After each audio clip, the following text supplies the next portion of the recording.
অন্তর্বর্তী সরকারের সংস্কৃতি বিষয়ক মন্ত্রণালয়ের উপদেষ্টা ও নির্মাতা মোস্তফা সরোয়ার ফারুকী সম্প্রতি সামাজিক যোগাযোগ মাধ্যমে এক পোস্ট দিয়েছেন তিনি।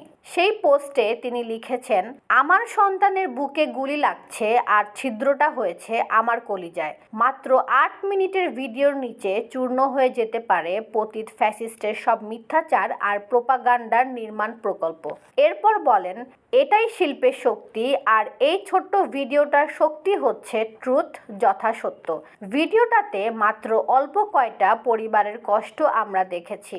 আন্দোলনে আহত সবার কথা শুনতে হবে উল্লেখ করে তিনি বলেন, এরকম বেদনার গল্প আরও আছে হাজার হাজার। আমাদের সব শহীদ পরিবারের কথা শুনতে হবে, আন্দোলনে আহত সবার কথা শুনতে হবে, শোনাতে হবে সবাইকে।